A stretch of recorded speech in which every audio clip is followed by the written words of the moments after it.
bakit daw hindi kayo solve dito sa role ni Magalong previously dito sa ICI, and of course nag-resign na siya as a special advisor. Okay? Ang tinatanong ng iba, no, ano raw ba yung bubog ninyo dito kay Magalong?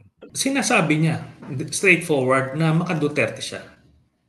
Tapos, makabonggo rin siya.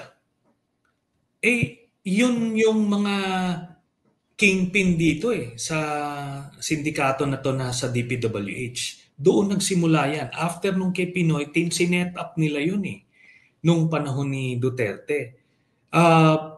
Paano ngayon yun? As he cannot be objective anymore. Even if you ask him now, saan bitin niya na makabonggo siya at maka-Duterte siya? Di ba independent commission nga? It should go both ways. Tapos pangalawa, yun na nga, meron din pala siyang 120 million na tennis court with the Discayas. Tapos sinasabi niya, ano raw yun? Above board. Teka muna, ba't ikaw yung nagsasabi?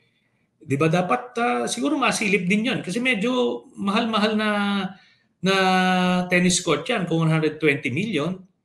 Ano ba yan? Heated ba yung floors dyan? Ano bang setup niyan? Di ba? Kailangan natin matanong. So may conflict of interest. Unless and until maklear ka dyan, doon lang pwede siyang maipasok. And besides, meron siyang mga ombudsman cases din So paano yun? Di ba? While the posturing, syempre, those na hindi naman privy sa mga ganyang klaseng impormasyon, parang mai-impress sa kanya. Pero for somebody like me na may nakakalap natin to impormasyon, one of which yung galing sa kanya mismo nung campaign nung 2022 when we went to Baguio, siya mismo nag-confide sa akin about the rock netting issue. Sinabi niya kung sino yung mastermind sa likod nun. Pero inaantay ko siya hindi niya sinasabi. Bakit? Kasi konektado doon sa Duterte camp. Sabi ko, may problema tayo dito. Ang mangyayari nito, dadalhin lang niya, ititimon lang niya yung investigation papunta doon sa present administration. Destabilization yan. Speaking of which, part rin siya nung anim, yung isa sa mga na-identify na active groups calling for a national council kapalit ng isang democratically elected government. Tapos, in fact, siya yung itinutulak na transition leader. Ano yun? Problema yun. Diba? Kasi susceptible sa destabilization yung magiging postura ng ICI. Anong grupo po ito yung nagtutulak na siya yung tatayo bilang interim leader na binabanggit nyo? Yung anim, no? Anim, yes.